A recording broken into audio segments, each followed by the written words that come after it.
सत्याचा मोर्चा काढल्याप्रकरणी गुन्हे दाखल करण्यात आले आहेत। बाळा नांदगावकर यांच्यासह 6 जणांवर गुन्हे दाखल करण्यात आले आहेत। पदाधिकारी आणि इतर कार्यकर्त्यांवरही गुन्हे दाखल करण्यात आले आहेत। आझाद मैदान पोलीस स्टेशनमध्ये गुन्हे दाखल करण्यात आले आहेत। निवडणूक आयोगाच्या विरोधात सत्याचा मोर्चा काढल्याप्रकरणी आयोजक असलेल्या बाळा नांदगावकर यांच्यासह 6 पदाधिकारी आणि इतर कार्यकर्त्यांवर गुन्हे दाखल करण्यात आले आहेत। मोर्चाला पोलिसांनी परवानगी दिली नसतानाही मोर्चा काढल्याप्रकरणी आझाद मैदान पोलीस स्टेशनमध्ये गुन्हा दाखल करण्यात आलाय। मनसे नेते बाळा नांदगावकर, बबन महाडिक, अरविंद गावडे, शिवसेना उद्धव बाळासाहेब ठाकरे पक्षाचे संतोष शिंदे, बबन घरत आणि जयवंत नाईक आणि इतरांविरोधात कलम 223 BNS आणि कलम 37/3 135 कायद्याअंतर्गत गुन्हा दाखल करण्यात आले। अधिक माहितीसाठी जाऊयात, आपले प्रतिनिधी मनोज कुलकर्णी आपल्या सोबत आहेत। मनोज, काल बोला मनोज, आवाज येतोय।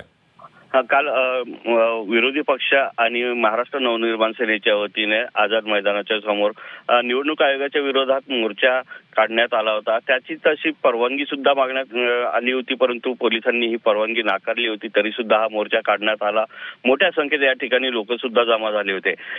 सभा तर शांततेत पार पडली। त्यानंतर मात्र पोलिसांनी कायदेशीर कारवाई करत या संदर्भात महाराष्ट्र नवनिर्माण सेनेचे नेते माजी आमदार बाळा नांदगावकर, त्याचबरोबर इतर जे आयोजकाचे नाव दिलेले होते त्यांच्यावर सुद्धा हा गुन्हा दाखल करण्यात आलेला आहे। त्यामध्ये बबन महाडिक, अरविंद गावडे हे महाराष्ट्र नवनिर्माण सेनेचे पदाधिकारी आणि नेते आहेत। त्याचबरोबर उद्धव बाळासाहेब ठाकरे गटाचे संतोष शिंदे, बबन घरत, जयंत नाईक आणि इतर जे आहेत या सर्वांच्या विरोधात भारतीय न्याय संहितेनुसार ही कारवाई करण्यात आल्याचं पाहायला मिळते। एकंदरीतच या ठिकाणी हा मोर्चा जो काढण्यात आला होता तो विना परवानगी काढण्यात आला होता आणि त्याचबरोबर रस्त्यावर सभा घेण्यात आली।